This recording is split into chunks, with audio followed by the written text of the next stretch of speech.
कई बार हमें कुछ बातों को बार बार याद दिलाना पड़ता है ना। I am not tired of saying this. मैं इसको कभी बोलकर थकूंगा नहीं कि हमें कुछ बातों को बार बार याद दिलाना जरूरी। We must always remind ourselves, हमारी यादों को ताज़ा करने के लिए इन बातों को बार बार हमें याद या स्मरण करना जरूरी है, जो हमारी विश्वास की मूल्य बात होते हैं। आप समझ रहे हैं ना, हमारे फेथ के लिए जो बहुत एसेंशियल जो होता है, उन बातों को हमें बार बार याद दिलाना, बार बार याद रखना बहुत जरूरी है। तो आज वैसे ही एक बात मैं आप लोगों को बताना चाहता हूं। Open your Bibles to 2 Timothy chapter 2।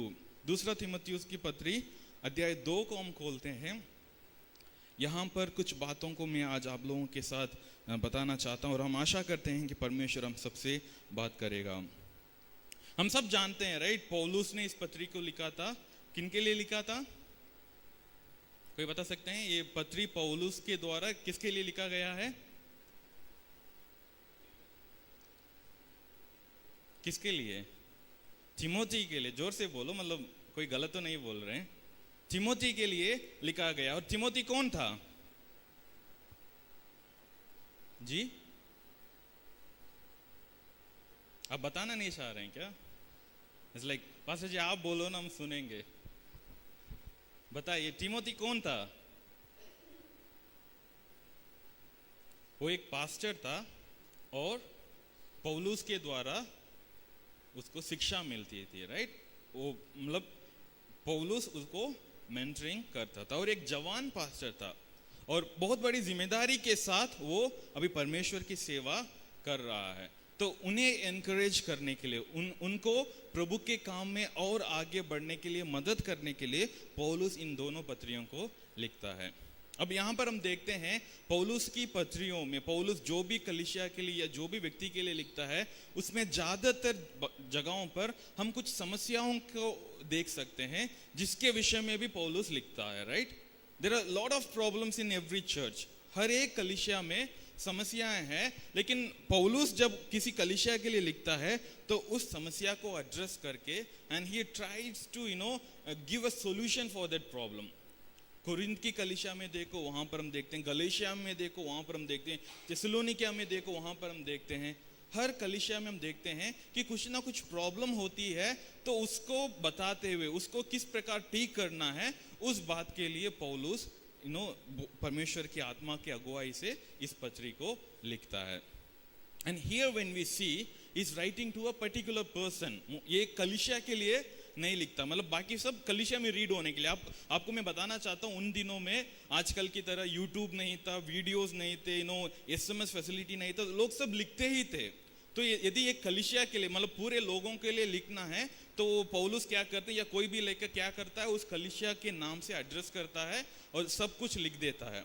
और उसके बाद वो पहुंचेगा, हफ्ते लग जाएंगे, महीने लग जाएंगे। वहां पर जब पहुंचता है तो अगले संगति में कोई व्यक्ति खड़े होकर के उसे पढ़ता है, ठीक है, कि अच्छा पौलुस की तरफ से ये चिट्ठी हमारे लिए आई है। इस प्रकार कहते हुए पौलुस ने जो भी लिखा है उसको वो पढ़कर बोलता है और उसको लोग सुनते हैं, उसको समझने की प्रयास करते हैं और उसके अनुसार अपने जीवन को आगे बढ़ाते हैं। और मतलब फॉर एग्जाम्पल कोरिन्थ की कलीसिया, मतलब वो सिर्फ एक चर्च नहीं है। कोरिन्थ प्रदेश में जितने भी चर्चेस हैं उन सब में वो पास किया जाएगा। उदाहरण के लिए आज हमारे पास आया है तो इस संडे हमने पढ़ लिया और उसके बाद अगले संडे हम क्या करेंगे, न्यू गुड़गांव चर्च को भेज देंगे, अब आज आप पढ़ लीजिएगा। तो वहां पर भी वो रीड किया जाता है। इस प्रकार उन दिनों में प्रचार, या मतलब खास करके प्रेरितों का प्रचार इस प्रकार लोगों तक पहुंचती है, क्योंकि हर संडे हर जगह पर तो लोग नहीं हो सकते। लेकिन यहां पर हम देखते हैं ये एक व्यक्ति के लिए लिखा गया है। It is been addressed to a particular person. तो ये सिर्फ तिमोथी पढ़ रहा है, ठीक है, मतलब सिर्फ तिमोथी के लिए पौलुस ने लिखा है, तो ये चिट्ठी सिर्फ सीधा तिमोथी के पास पहुंचता है, तो ये उसका पर्सनल रीडिंग का है। तो इस बात को आप ध्यान रखना, यहाँ पर पौलुस जो भी कहता है वो एक व्यक्ति के लिए कह रहा है, कलीसिया के लिए नहीं, एक व्यक्ति के लिए कह रहा है। लेकिन जब हम आज उसको कलीसिया के तौर पर देखते हैं, हमें भी उसे व्यक्तिगत रीति से लेना जरूरी है। This is for me. आज जो मैं सीखने वाला हूँ या इस पत्री से जो समझने को मुझे मिलने वाला है, वो किसके लिए है?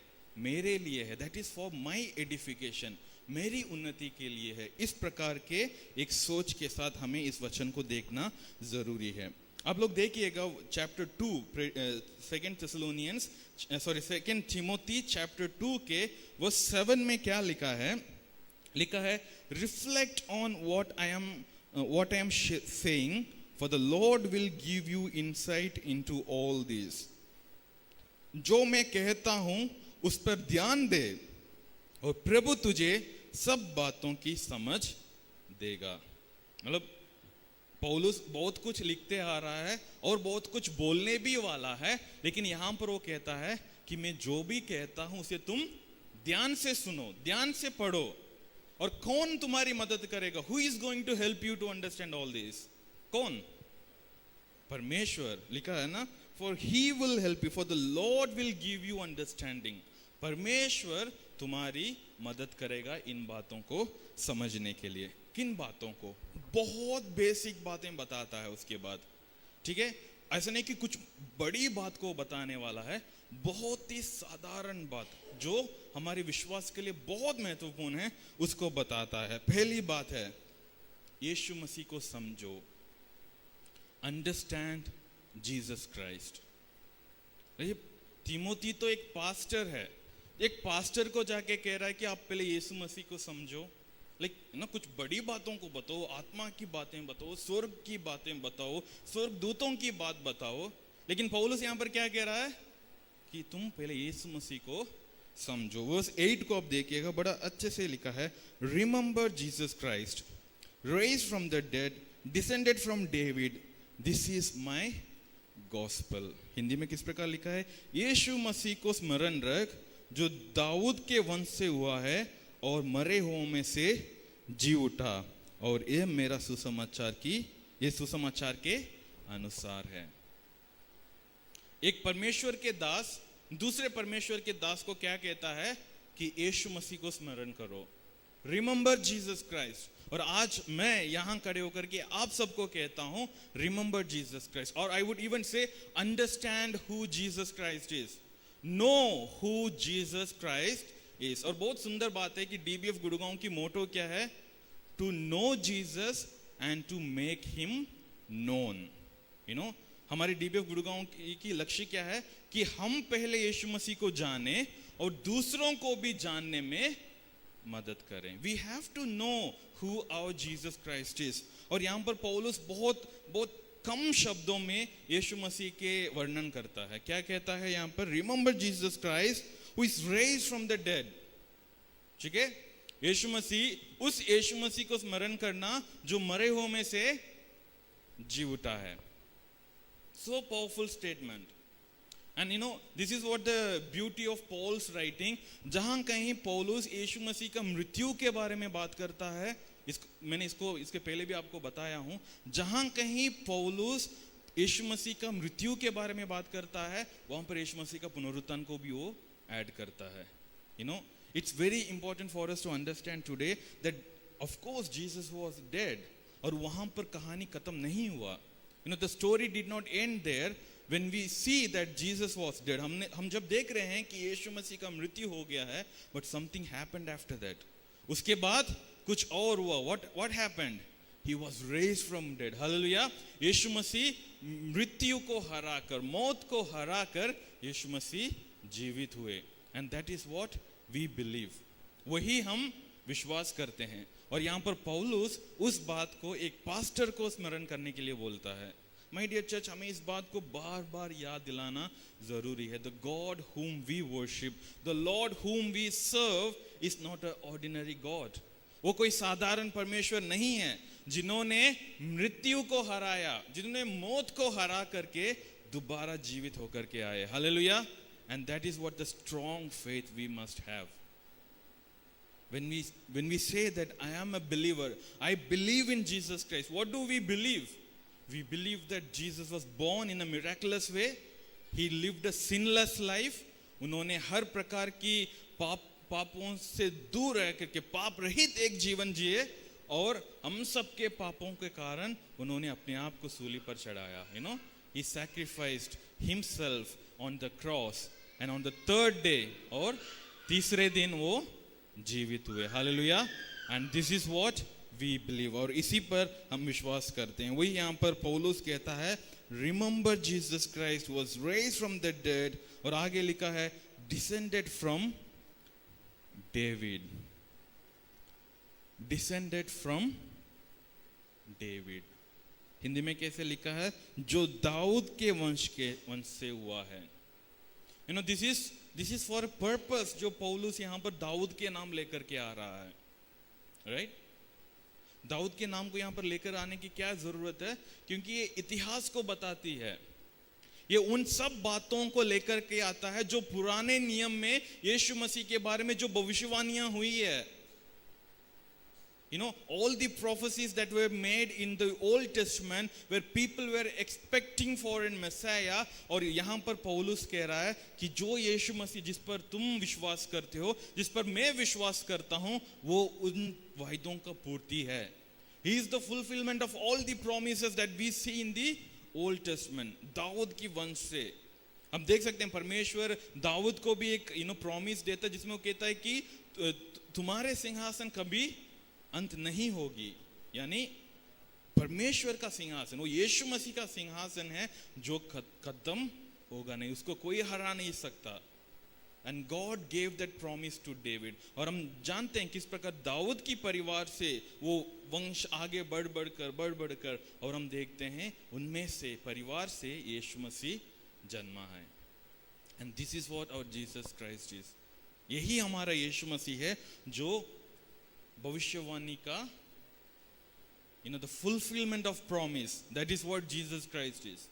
जब हम यीशु मसीह करके विश्वास करते हैं, वो सिर्फ हमने हमारे जीवन में देख लिया, आज हमारे साथ हुआ इसलिए नहीं, हजारों साल के पहले से यीशु मसीह की भविष्यवाणी की गई है, बुला सकते हैं। एंड व्हेन वी सी, यहाँ पर जब लिखा है कि who has raised from the dead, which means आज भी वो यीशु मसीह जिंदा है। Hallelujah. Even today he is alive, and that is what we proclaim. और उसी बात की घोषणा हम करते हैं कि यीशु मसीह जिस पर मैं विश्वास रखता हूं, जिस पर मैं विश्वास रखती हूं, वो आज भी जीवित है। He is alive today. इसलिए 1 Corinthians 15:14 में पौलुस कहता है, and if Christ had not been raised from dead, our preaching is useless, as so is our faith करके। यदि यीशु मसीह मृतकों से जीवित नहीं हुए, हम जो भी प्रचार करें वो व्यर्थ है, और हम जिस बात पे भी विश्वास करते हैं वो वेस्ट है। लेकिन हम इस बात को जानते हैं और हम सब इस बात की गवाह है कि यीशु मसीह आज भी जीवित है। हालेलुया। यीशु मसीह आज भी जीवित है। यीशु मसीह आज भी जीवित है। हम सब उस बात की गवाह दे सकते हैं। Understand who Jesus Christ is. Know who our Lord and Savior Jesus Christ is. हमें इस बात को समझना जरूरी है, हमें इस बात के ऊपर ध्यान रखना जरूरी है कि हम किस परमेश्वर की आराधना करते हैं, वो कौन है, वो क्या कर सकते हैं हमारे लिए, और उन्होंने क्या किया हमारे लिए। इन सब बातों को हमें समझना जरूरी है। दुनिया यीशु मसीह को एक अच्छे इंसान के तौर पर, एक अच्छे God's word is not changed. Therefore I endure everything for the sake of the elect, that they too may obtain the salvation that is in Christ Jesus with eternal glory. Hindi में भी मैं पढ़ लेता हूँ। वचन 9 और 10 लिखा है, जिसके लिए मैं कुकर्मी के समान दुख उठाता हूँ, यहाँ तक कि कैद में हूँ, परंतु परमेश्वर का वचन कैद नहीं।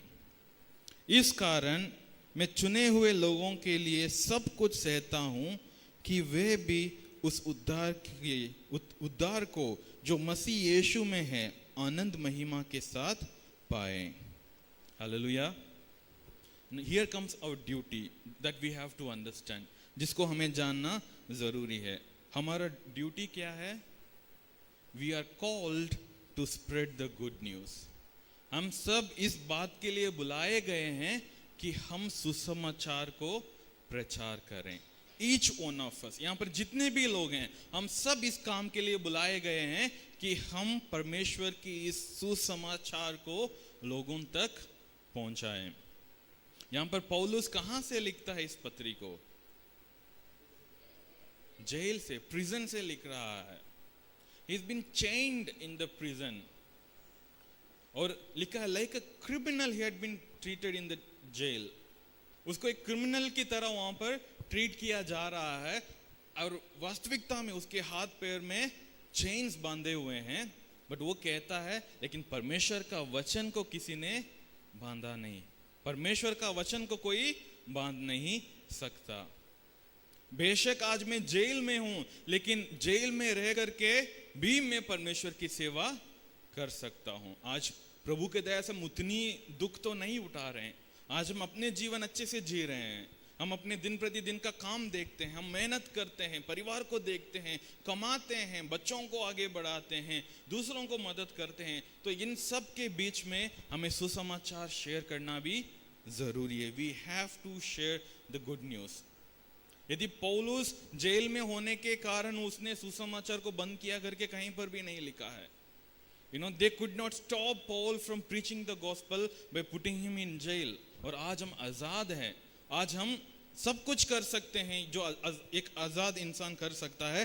तो हमें भी परमेश्वर का वचन को बांटना है। We have to step up, we have to get out and share the good news. जहां हमें मौका मिले, जहां पर हमारे एक अवसर मिले, वहां पर हमें परमेश्वर का वचन को शेयर करना जरूरी है। My dear church, we have to do it. यदि हम नहीं करेंगे तो आप बताइए कौन करेगा?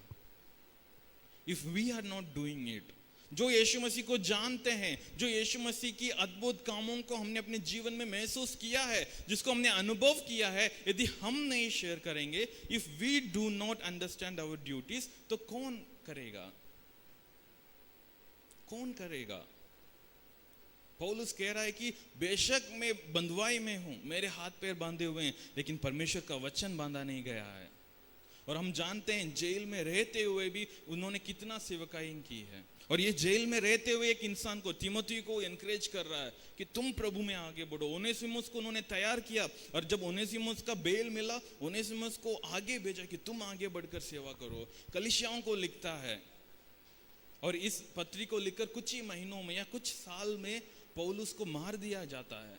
He had been executed, उसको खत्म कर लिया गया था, लेकिन उसने सब कुछ किया, जितना वो कर पा रहा था सब कुछ किया था। हम आगे एक पत्री में हम देखते हैं, वो ये कहता भी है कि मैं जेल में हूँ, मेरे लिए कुछ क्या कहते हैं वो, चमड़े कुछ भेजो, कुछ पेन भेजो मेरे लिए, क्योंकि यहाँ पर तो मेरे लिए कुछ नहीं है, but send me something so that I can write something for you.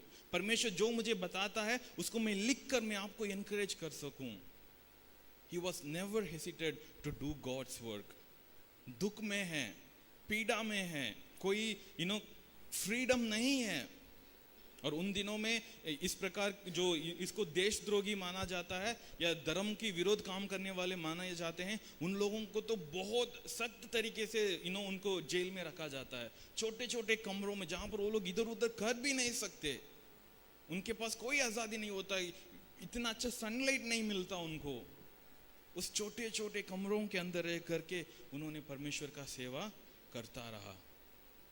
और इसलिए वो आगे कहता है ना कि मैंने अपनी विश्वास की दौड़ को पूरा कर लिया। I know that I have finished my race, क्योंकि मैंने कभी रुका नहीं। बेशक लोगों ने मुझे बांध लिया था जेल में, मुझे बंधुआई में डाल दिया था, मेरे हाथों को चेन से बांधा था, लेकिन मैंने परमेश्वर का वचन को कभी रुकने नहीं दिया। और इसलिए वो कहता है, for which I am suffering even like a criminal. एक कुकर्मी की तरह, एक क्रिमिनल की तरह, एक खूनी की तरह मेरे साथ ट्रीट किया जा रहा है, लेकिन फिर भी मैं परमेश्वर का वचन को शेयर करता जा रहा हूं। और वचन 10 में वो लिखता है, उसका कारण क्या है, वो क्यों ऐसा करता है। वचन 10 को आप देखिएगा, इस कारण में चुने हुए लोगों के लिए सब कुछ सहता हूं। किन के लिए ये सब कर रहा करके वो कह रहा है? परमेश्वर के द्वारा चुने हुए लोगों के लिए। I am suffering all this for the gods elect करके वहां पर लिखा है। मतलब परमेश्वर ने जिन जिन को चुना है उन तक परमेश्वर का वचन पहुंचना है। और यदि उन्होंने परमेश्वर के वचन को ग्रहण कर लिया है, उन्हें प्रभु में अभी बढ़ना है, उसके लिए मेरी मेहनत है, मैं उसको रुकूंगा, उस बात को कभी रोकूंगा नहीं करके वो कह रहा है कि जो परमेश्वर के द्वारा चुने हुए हैं वो प्रभु को ग्रहण करना है, प्रभु में आगे बढ़ना है, उसके लिए मैं मेहनत करता रहूंगा, चाहे बंदी गृह में हो करके भी हो, मैं उसे करता रहूंगा। आगे लिखा है that they too may obtain the salvation that is in Christ Jesus। मैं क्यों ये सब मेहनत कर रहा हूं चुने हुए लोगों के लिए, कि वे भी उस उद्धार को जो मसीह यीशु में है अनंत जीवन के साथ पाए।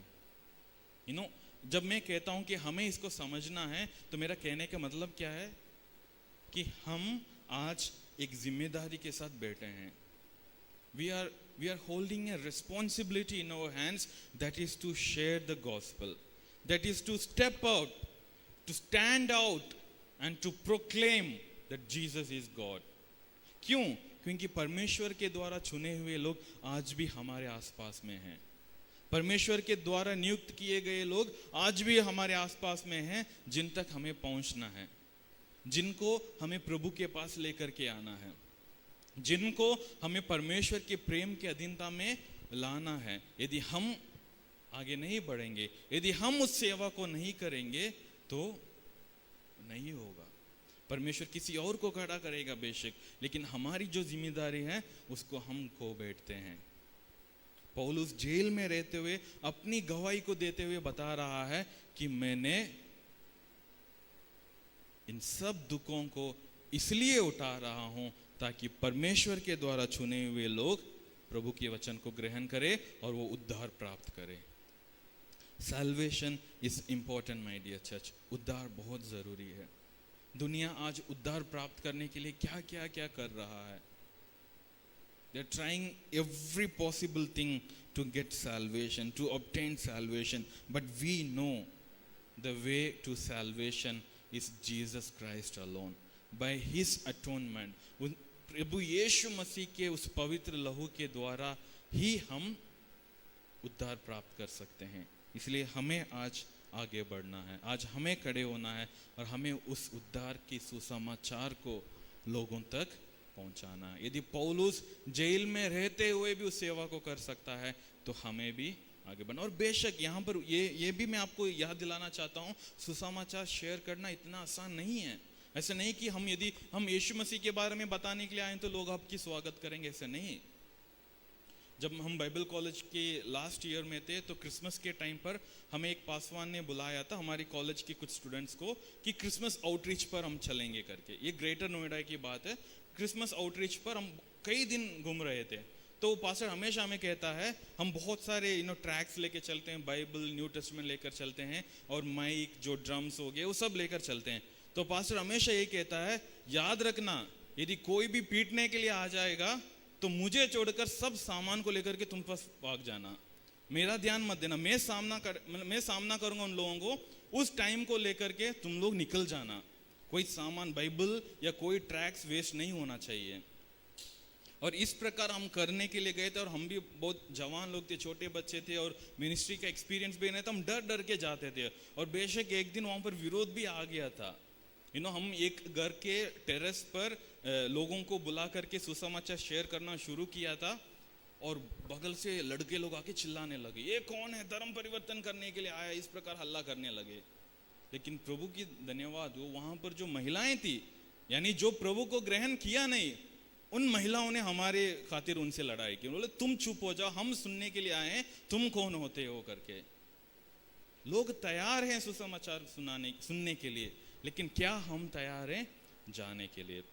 और सुसमाचार शेयर करने की वजह से यदि मान लो कि कोई लीगल एक्शन भी हो जाए, वहां पर भी परमेश्वर हमारे साथ खड़ा रहेगा। मुझे पता है कि मेरे नॉलेज में एक ब्रदर है जो ओडिशा में आदिवासी लोगों के बीच में परमेश्वर की सेवा कर रहे थे और वहाँ पर एक हॉस्टल भी था जहाँ पर बच्चों को पढ़ाया जाता है और वहाँ पर चर्च भी चलता है।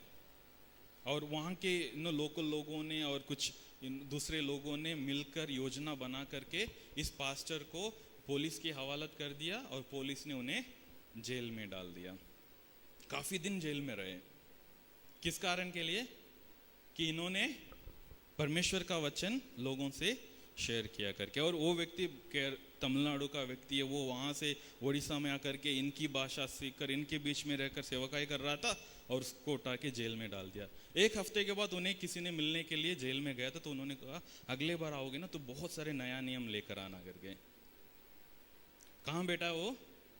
जेल में बैठा है। लोगों से क्या रिक्वेस्ट कर, यार मुझे डोसा खाने का मन कर रहा है, इडली खाने का मन कर रहा है, वो लेकर आओ। नहीं, क्या कह रहा है, अगले बार आओगे तो बहुत सारे न्यू टेस्टमेंट लेकर आना। उसने क्या कर दिया, जेल में ही आराधना शुरू कर दिया।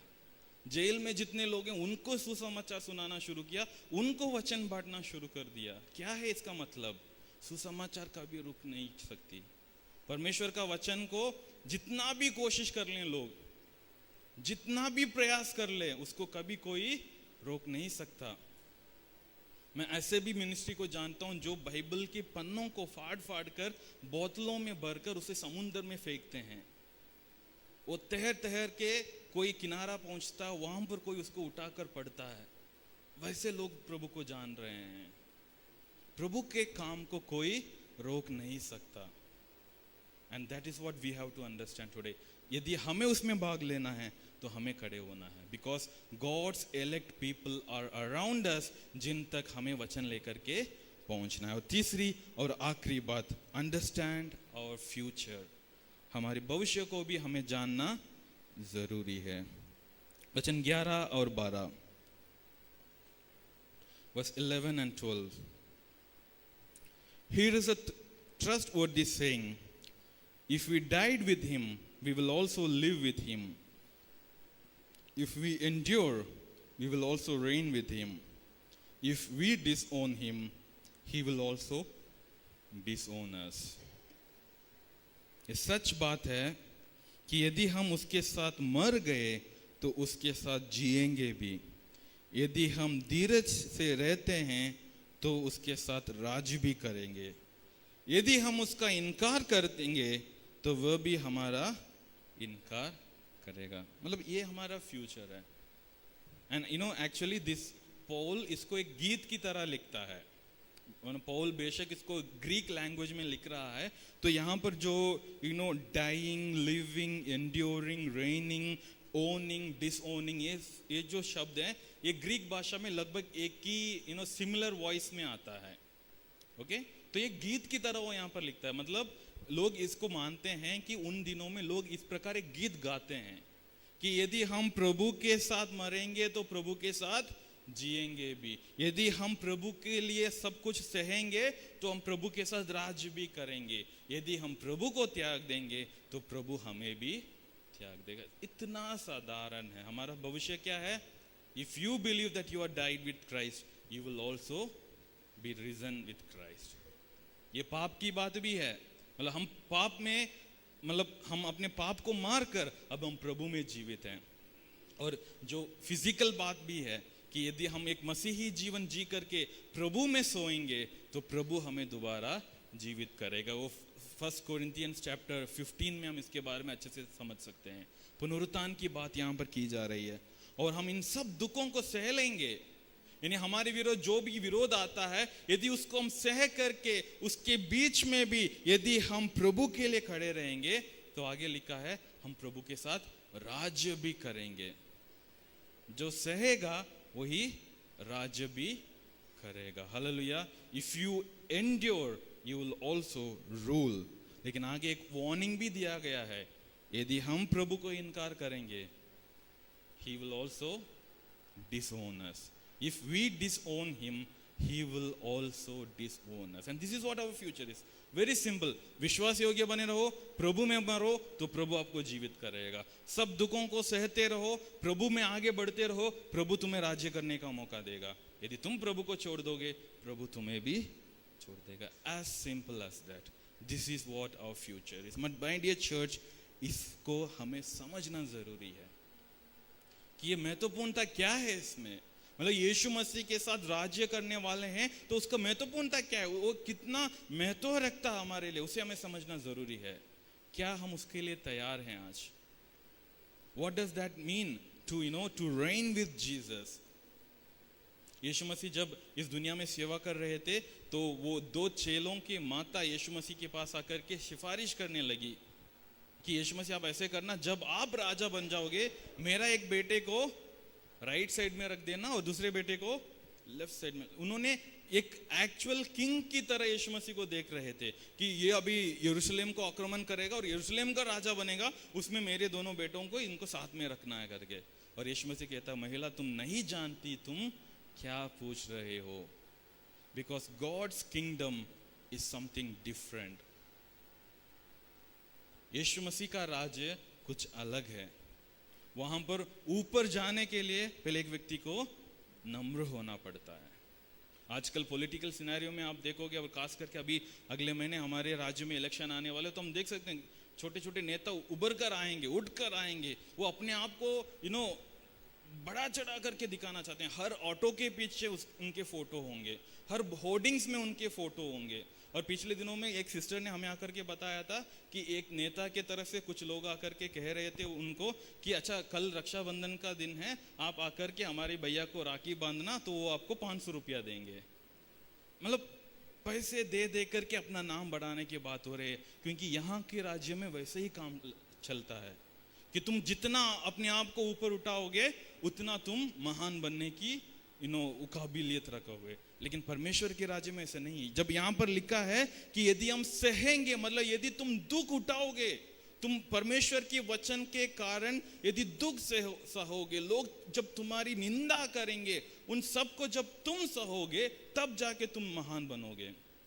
दुनिया ऐसे नहीं बोलती है, उसने एक दिया तो तुम 4 वापस दो, तुम बड़ा बन जाओगे कहता है, लेकिन वचन उल्टा कहता है। और दैट इज व्हाट इम्पोर्टेंट।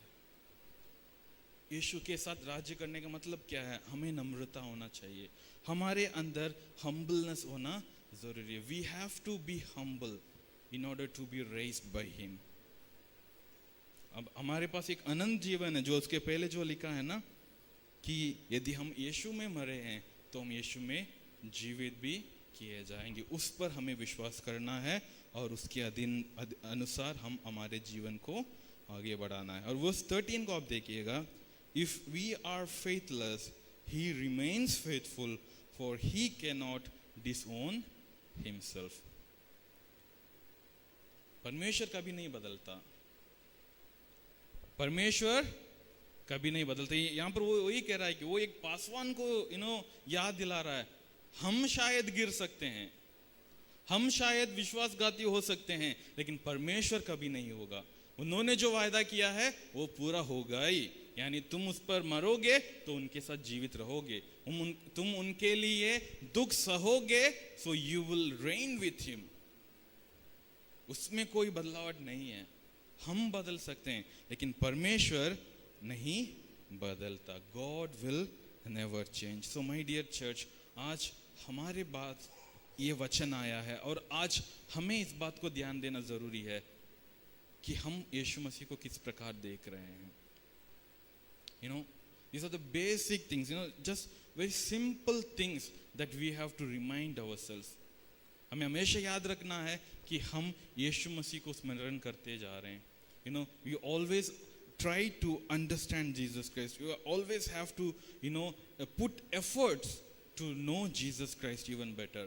और हमें हमारी सेवा क्या है उसे समझना भी जरूरी है। हमारी सेवा क्या है? चाहे कुछ भी हो जाए, हमें परमेश्वर का वचन बांटना है। दुख में हो, सुख में हो, हम खुशियों से भरे हुए हैं या आंसुओं से भरे हुए हैं, हमें परमेश्वर का वचन बांटना है। और हम अपने भविष्य को जानना है। हमारा भविष्य क्या है? कि हम प्रभु के साथ राज्य करने वाले हैं, हम प्रभु के साथ जीवित किए जाएंगे। और उसके लिए हमें नम्र होकर के जीना है, हमें प्रभु में मरना है। आइए हम सब प्रभु की उपस्थिति में खड़े हो जाएंगे।